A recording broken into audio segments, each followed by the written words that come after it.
Passionate tutor. আজকে আমাদের topic হলো centre state relation. Centre state রিলেশনে পড়তে গেলে যেটা আমাদের ফার্স্টেই জানতে হবে, গভর্নমেন্ট কত রকমের হয়। তো আমাদের কনস্টিটিউশন অনুযায়ী গভর্নমেন্ট দু রকমের হয়, একটা ইউনিটারি আর একটা ফেডারেল। তো ইউনিটারি গভর্নমেন্ট বলতে আমরা কি বুঝবো, যখন কেন্দ্রের হাতে ম্যাক্সিমাম পাওয়ার থাকে আর স্টেটের হাতে খুব কম পাওয়ার থাকে। যেমন চায়না, জাপান, এগুলোতে ম্যাক্সিমাম কিন্তু ইউনিয়ন পুরো দেশকে কন্ট্রোল করছে। আর ফেডারেলের সময় আমরা কি দেখবো, ফেডারেলের ক্ষেত্রে পুরো যে পাওয়ারটা সেটা দুটো পার্টে ডিভাইড করা থাকে। কিছুটা থাকে কেন্দ্র বা ইউনিয়ন গভর্নমেন্টের হাতে আর কিছুটা থাকে স্টেট গভর্নমেন্টের হাতে। তো এই ফেডারেল গভর্নমেন্ট আমরা কাকে দেখব, যেমন ধরো ইউএসএ বা ইন্ডিয়া, এরা কিন্তু ফেডারেল স্টেট। ওকে, তো এইবার দেখো ইন্ডিয়ার ক্ষেত্রে কি হয়, ইন্ডিয়া যখন একমাত্র ন্যাশনাল এমার্জেন্সি আসবে সেই সময় ইউনিয়নের হাতে ম্যাক্সিমাম পাওয়ার থাকবে, স্টেটের হাতে খুব কম থাকবে পাওয়ার। কিন্তু নর্মাল টাইমে যখন কোনো এমার্জেন্সি নেই, নর্মাল চলছে, তখন কিন্তু ইন্ডিয়া একটা ফেডারেল স্টেটের মতোই বিহেভ করে। ওকে, তো এইবার আমরা যদি সেন্টার স্টেট রিলেশনটাকে দেখি ইন্ডিয়ান পার্সপেক্টিভে বা ইন্ডিয়ান কনস্টিটিউশনের পার্সপেক্টিভে, দেখবো এটা আছে ইউনিয়ন লিস্টে।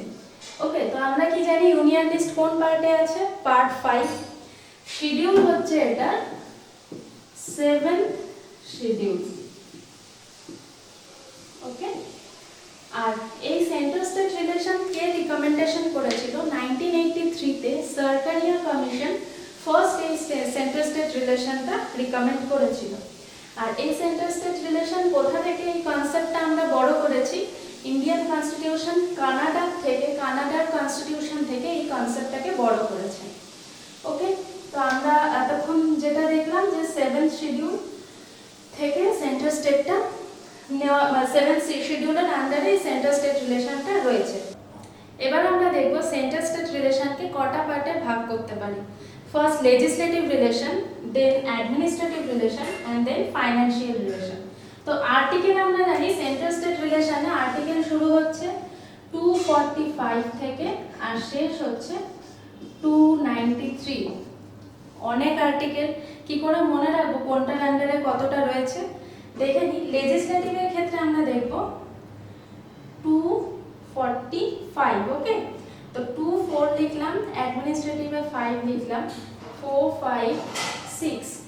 ওকে, আবার এখান থেকে স্টার্ট করছি 4 5 6, এইভাবে মনে রাখতে পারি। এবার এন্ডটা কি হবে, এন্ড আমরা জানি এটা লাস্ট 293, তো এখানে আমরা 293 মনে রাখবো। এইখানে অ্যাডমিনিস্ট্রেটিভে কি হচ্ছে, ফাইন্যান্সিয়াল 64 এ শেষ হলে এটা আর্টিকেল 263 অবধি অ্যাডমিনিস্ট্রেটিভ রিলেশন। আর লেজিসলেটিভে কি হচ্ছে 245 থেকে 255। ওকে, তো দেখো লেজিসলেটিভ রিলেশনকে তিনটে পার্টে ভাগ করতে পারি, টেরিটোরিয়াল জুরিসডিকশন, সাবজেক্ট ডিস্ট্রিবিউশন আর এক্সট্রা টেরিটোরিয়াল জুরিসডিকশন।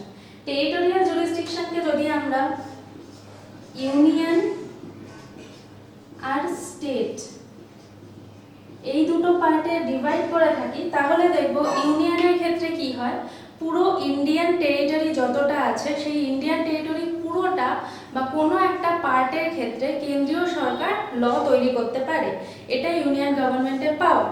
আর স্টেট গভর্নমেন্ট কি করবে, সেই নির্দিষ্ট একটা স্টেটের আন্ডারে কোনো একটা নির্দিষ্ট রাজ্যের মধ্যে বা রাজ্যের কোনো একটা অংশে সে কোনো একটা ল তৈরি করতে পারে আর সেটা কায়েম করতে পারে। তো এটা হলো টেরিটোরিয়াল জুরিসডিকশনের ফর্মুলা। তো এরপর দেখব এক্সট্রা টেরিটোরিয়াল জুরিসডিকশন। তো এক্সট্রা টেরিটোরিয়াল জুরিসডিকশনে কি হবে, এই এক্সট্রা টেরিটোরিয়াল জুরিসডিকশনে ওয়ান অ্যান্ড অনলি পাওয়ার কার হাতে থাকবে, ইউনিয়নের হাতে। ওকে, তার মানে ইউনিয়ন টেরিটোরিয়াল জুরিসডিকশনের আন্ডারে ইউনিয়ন পুরো ইন্ডিয়ার মধ্যে, পুরো ইন্ডিয়ান টেরিটরিতে তার ভাগ রয়েছে, মানে সে ল তৈরি করতে পারবে। অপরদিকে এক্সট্রা টেরিটোরিয়াল জুরিসডিকশনেও ইউনিয়নের একমাত্র অথরাইজেশন আছে। তো এইটার মানে কি এক্সট্রা টেরিটোরিয়াল, ধরো কোনো এক বিজনেসম্যান বা কোনো এক ভারতীয় নাগরিক, তার ভারতে সে থাকে না, বাইরের কোনো কান্ট্রিতে সে রয়েছে এবং সেখানে সে একটা বিজনেস ওপেন করেছে। এইবার দেখা যাচ্ছে সে যে ওই বাইরের কান্ট্রিতে বিজনেসটা করছে তার ম্যাক্সিমাম প্রফিট যেটা হচ্ছে সেটা কিন্তু ইন্ডিয়ান পার্টনারশিপ থেকে যাচ্ছে। এখন কি করতে পারে ইউনিয়ন গভর্নমেন্ট, দেখবে যে আমাদের ইন্ডিয়া থেকে তো ম্যাক্সিমাম পার্টটা যাচ্ছে, ম্যাক্সিমাম প্রফিট আর্ন হচ্ছে, তাই ইউনিয়ন গভর্নমেন্ট তখন ওই ব্যক্তির বিজনেসের ওপর একটা ট্যাক্স চার্জ করতে পারে। তো এইটার ক্ষমতা শুধুমাত্র ইউনিয়ন গভর্নমেন্টে আছে, স্টেট কিন্তু এর মধ্যে কোনোভাবেই মাথা গলাতে পারে না। তো দেখো, যে আমরা এতক্ষণ আলোচনা করছিলাম যে টেরিটোরিয়াল জুরিসডিকশন, তো সেই টেরিটোরিয়াল জুরিসডিকশনের ক্ষেত্রে আমরা জানবো আর্টিকেলটা সবসময় হবে আর্টিকেল 245, লেজিসলেটিভ রিলেশনের ফার্স্টেই যে আর্টিকেল সেটা হচ্ছে 245। তার আন্ডারে হবে যে টেরিটোরিয়াল জুরিসডিকশন, অর্থাৎ পার্লামেন্ট বা ইউনিয়ন গভর্নমেন্ট কতটা পার্টে নিজের ল বানাতে পারবে, স্টেট গভর্নমেন্ট কতটা পার্টে নিজের ল বানাতে পারবে, এইগুলো 245 এর আন্ডারে বলা হয়ে থাকে। এবার আমরা আসছি সাবজেক্ট ডিস্ট্রিবিউশন, অর্থাৎ পার্লামেন্ট বা ইউনিয়ন গভর্নমেন্ট কোন কোন বিষয়ের ওপর ল তৈরি করতে পারবে, কোন কোন সাবজেক্টের ওপর, স্টেট গভর্নমেন্টের আন্ডারে কোন কোন সাবজেক্টের ওপর ল তৈরি করতে পারবে, আর দুজনেই কোন কোন সাবজেক্টের ওপর ল তৈরি করতে পারবে। এই বেসিসে সাবজেক্ট ডিস্ট্রিবিউশন আন্ডার আর্টিকেল 246 তিনটে পার্টে ভাগ করা হয়েছে। ফার্স্ট হচ্ছে union list, second concurrent list and third state list. Union লিস্টের আন্ডারে আগে ছিল 97টা সাবজেক্ট, ওকে, তো বর্তমানে সেখানে আছে 100 সাবজেক্ট। কনকারেন্ট লিস্টের আন্ডারে আগে ছিল 47 সাবজেক্ট, এখন সেখানে আছে 52 সাবজেক্ট। স্টেট লিস্টের আগে ছিল 66, এখন রয়েছে 61 সাবজেক্ট। তো এগুলো কি ইউনিয়ন লিস্টের আন্ডারে কোন সাবজেক্ট থাকতে পারে? আমাদের সবসময় মাথায় রাখতে হবে ইউনিয়ন মানে কিন্তু কেন্দ্রীয় সরকার, তো কেন্দ্রীয় সরকার সেই সব বিষয়ের উপরই বানাবে ল যেগুলোতে ন্যাশনাল ইম্পর্টেন্স আছে, অর্থাৎ পুরো দেশ জুড়ে যেগুলোর ওপর ইন্টারেস্ট থাকতে পারে। যেমন ধরো ইন্ডিয়ান আর্মি বা ডিফেন্স সেকশন, তারপর ধরো রেলওয়ে, তারপর কোনো ব্রিজ তৈরি করতে হবে, ন্যাশনাল হাইওয়ে, এইগুলো সবসময় আমাদের ন্যাশনাল ইম্পর্টেন্সের মধ্যে পড়ছে। তো এই ন্যাশনাল ইম্পর্টেন্সের ক্ষেত্রে ইউনিয়ন লিস্টের আন্ডারে সরকার সমস্ত সাবজেক্টগুলো রেখে দেবে। এবার আসছি স্টেট লিস্ট। স্টেট লিস্টের আন্ডারে কি থাকবে, যেগুলোতে লোকাল ইন্টারেস্ট থাকে বা রিজিওনাল ইন্টারেস্ট থাকে সেগুলো সবসময় স্টেট লিস্টের আন্ডারে থাকবে। যেমন ধরো পুলিশ, প্রত্যেকটা স্টেটে কিন্তু আলাদা পুলিশ ডিপার্টমেন্ট আছে, লাইক ওয়েস্ট বেঙ্গল পুলিশ, ওকে, উত্তরপ্রদেশ পুলিশ, অর্থাৎ প্রত্যেকটা স্টেটের আলাদা আলাদা পুলিশ ডিপার্টমেন্ট। তারপর ধরো ল অ্যান্ড অর্ডার, প্রত্যেকটা রাজ্য সরকার আলাদা আলাদা আইন তৈরি করে, আলাদা আলাদা তারা আইন প্রণয়ন করে, ওকে। তো আর কি আছে, কৃষি ক্ষেত্র বা এগ্রিকালচার, ফিশারি, এই সমস্ত ক্ষেত্র কিন্তু সবসময় রাজ্য সরকার ডিসাইড করে তার ক্ষেত্রে কত উৎপাদন হবে, উৎপাদনের উপর কৃষিদের কি কি দেওয়া হবে, কি কি ছাড় দেওয়া হবে, এই সমস্ত কিছু কিন্তু রাজ্য সরকার তৈরি করে, তাই এই সব ক্ষেত্র কিন্তু স্টেট লিস্টের আন্ডারে।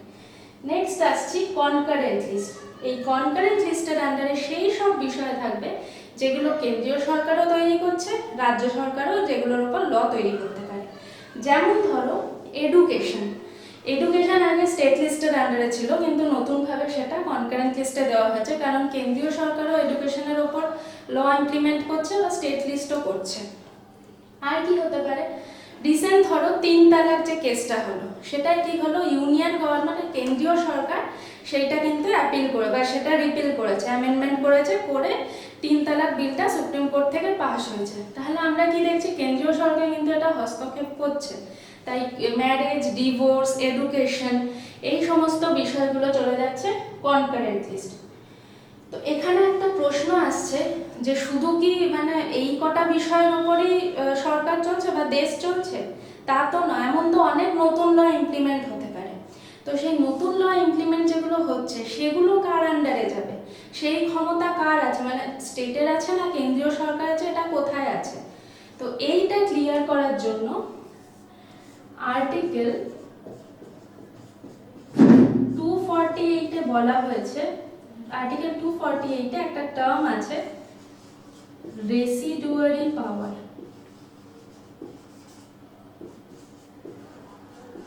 এই রেসিডুয়ারি পাওয়ারের আন্ডারে স্পষ্টভাবে সংবিধানে বলা আছে যে যে সমস্ত অবশিষ্ট যে সমস্ত ল নতুনভাবে তৈরি হচ্ছে সেই সব ল ইমপ্লিমেন্ট করতে পারে কেন্দ্রীয় সরকার বা পার্লামেন্ট, ওকে। তাহলে আরেকটা প্রশ্ন আসছে যে তাহলে কি ইউনিয়ন গভর্নমেন্ট বা কেন্দ্রীয় সরকারের কাছে কি অ্যাবসলিউট পাওয়ার আছে, সে সমস্ত ক্ষেত্রে কি নিজের অথরাইজেশন দিতে পারবে? এখানে কিন্তু আনসার হবে না। তো দেখো আর্টিকেল 248 এর আন্ডারে দাদরা নগর হাভেলি, দমন দিউ, আন্দামান আর লাক্ষাদ্বীপ এই কটাতে president, peace, progress and good governance এই তিনটে ইউনিট অনুসারে প্রেসিডেন্ট কিন্তু এদের ওপর পার্লামেন্ট যে আইন প্রণয়ন করবে বা যে ল তৈরি করবে সেগুলোকে যে কোনো সময় অ্যামেন্ড করতে পারবে, আবার রিপিলও করে দিতে পারবে। ওকে, এবার আমরা যদি মনে করি যে আমরা কি করে বুঝবো যে কোনটার ইম্পর্টেন্স বেশি, ইউনিয়ন লিস্টে যেগুলো আছে সেগুলো, কনকারেন্ট লিস্ট আছে যেগুলো সেগুলো, না স্টেট লিস্টের আন্ডারে আছে সেগুলো। তো আমরা এইভাবে মনে রাখতে পারি ইউনিয়ন লিস্টে বেশি importance, then concurrent list and then state list, বা লিস্টে কতগুলো নাম্বারের কতগুলো সাবজেক্ট আছে সেগুলো কিন্তু এইভাবে মনে রাখতে পারি। ওকে, দেখো 100 subject in union list, 52 subject in concurrent list and state লিস্টের আন্ডারে 61। ওকে, তো নেক্সট আমরা চলে আসছি অ্যাডমিনিস্ট্রেটিভ রিলেশন। অ্যাডমিনিস্ট্রেটিভ রিলেশনের আর্টিকেল যদি দেখো 256 থেকে 263। তো এখানে আমাদের সমস্ত আর্টিকেল যে পড়তে হবে তার কোনো মানে নেই, আমাদের মেন ফোকাস হতে পারবে আর্টিকেল 257 আর আর্টিকেল 262 আর আর্টিকেল 263। তো এই 257 এর আন্ডারে কি বলা হয়েছে যে কেন্দ্রীয় সরকার অ্যাডমিনিস্ট্রেটিভ রিলেশনের আন্ডারে রাজ্য সরকারকে যে কোনো সময় অর্ডার দিতে পারে বা নির্দেশ দিতে পারে যে আমার হয়ে তুমি এই ব্রিজটা বানাও বা এই রেলওয়েটা কনস্ট্রাক্ট করো বা কোনো ন্যাশনাল হাইওয়ে কনস্ট্রাক্ট করার জন্য রাজ্য সরকারকে আদেশ দিতে পারে, সেটা 257 এর আন্ডারে রয়েছে। 262 তে কি আছে? 262 এর আন্ডারে আমরা কি জানি, interstate river dispute।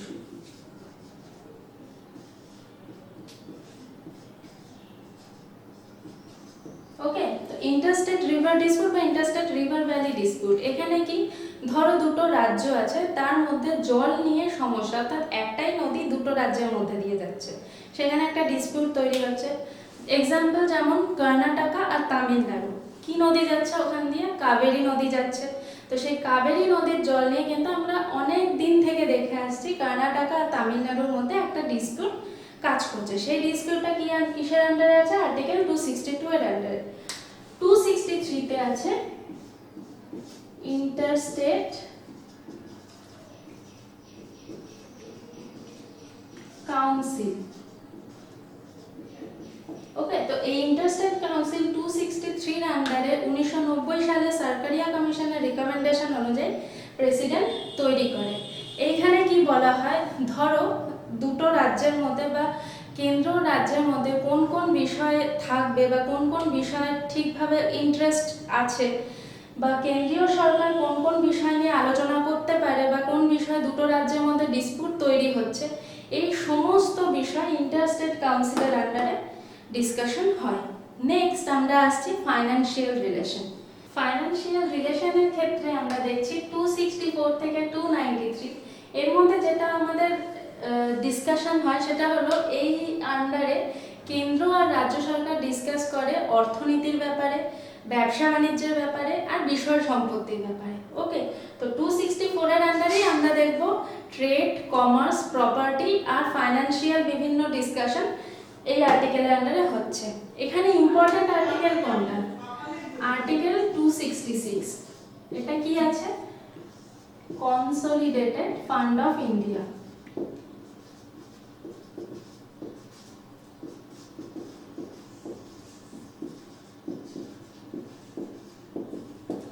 Consolidated fund of India আমরা দেখব এর আন্ডারে সরকারের কাছে যেগুলো খুব এক্সপেক্টেড এক্সপেন্ডিচার, অর্থাৎ যেগুলো সরকার জানে এগুলো আমার খরচ হতে চলেছে, যেমন ধরো গভর্নমেন্ট এমপ্লয়িজদের স্যালারি বা কোনো জায়গায় অনুদান, এইগুলো সরকার জানে আমার খরচ করতে হবে, এইগুলো তারা কনসলিডেটেড ফান্ড অফ ইন্ডিয়া থেকে বেয়ার করে।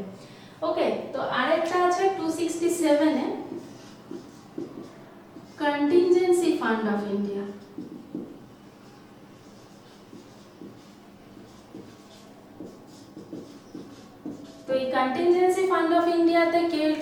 প্রেসিডেন্ট এটা অথরাইজেশনে রয়েছে এবং প্রেসিডেন্টের কাছ থেকে এই কন্টিনজেন্সি ফান্ড অফ ইন্ডিয়া তখনই একমাত্র খরচ করা হবে যখন এমন কিছু পরিস্থিতি আছে যেটা আমরা একদম এক্সপেক্ট করি না।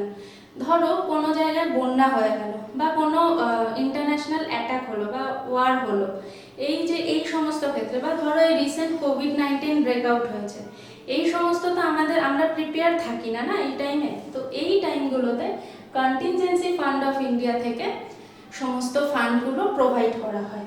ওকে, তো নেক্সট আমরা যেটা ডিসকাস করব দ্যাট ইজ আর্টিকেল, আচ্ছা এরপর আমরা আসছি ট্যাক্সেশন।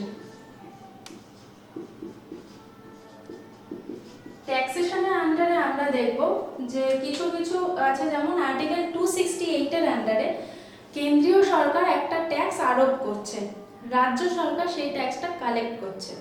ওকে, তো এই যে এই পার্টটা হচ্ছে সেটা আর্টিকেল 268 এর আন্ডারে করা হচ্ছে। 269 এর আন্ডারে কি হচ্ছে, কেন্দ্রীয় সরকার নিজেই আরোপ করছে, নিজেই কালেক্ট করছে, এখানে রাজ্য সরকারের ভূমিকা থাকছে না। আর 270 এর আন্ডারে কি হচ্ছে, কেন্দ্রীয় সরকারই আরোপ করছে, কেন্দ্রীয় সরকারই কালেক্ট করছে, কিন্তু যে ট্যাক্সটা আসছে সরকারের কাছে সেটা কেন্দ্র এবং রাজ্য দুটোর মধ্যে ভাগ হয়ে যাচ্ছে। তো এই ছিল ট্যাক্সেশনের নিয়ম। এরপর আমরা ডাইরেক্ট চলে আসছি 292 আর 293। তো 292 আর 293 তে কি আছে, 292 তে আছে বরোইং ফান্ড অফ ইন্ডিয়া, অর্থাৎ ভারত যদি কোনো বৈদেশিক সংস্থা থেকে কিছু ফান্ড বড় করে সেটা আর্টিকেল 292 এর আন্ডারে করে থাকতে পারে।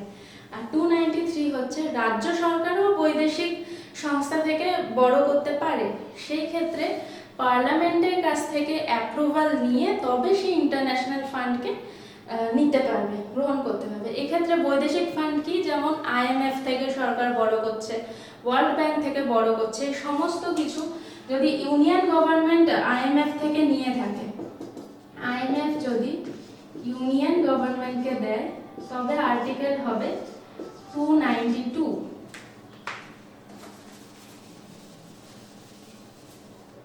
আর IMF যদি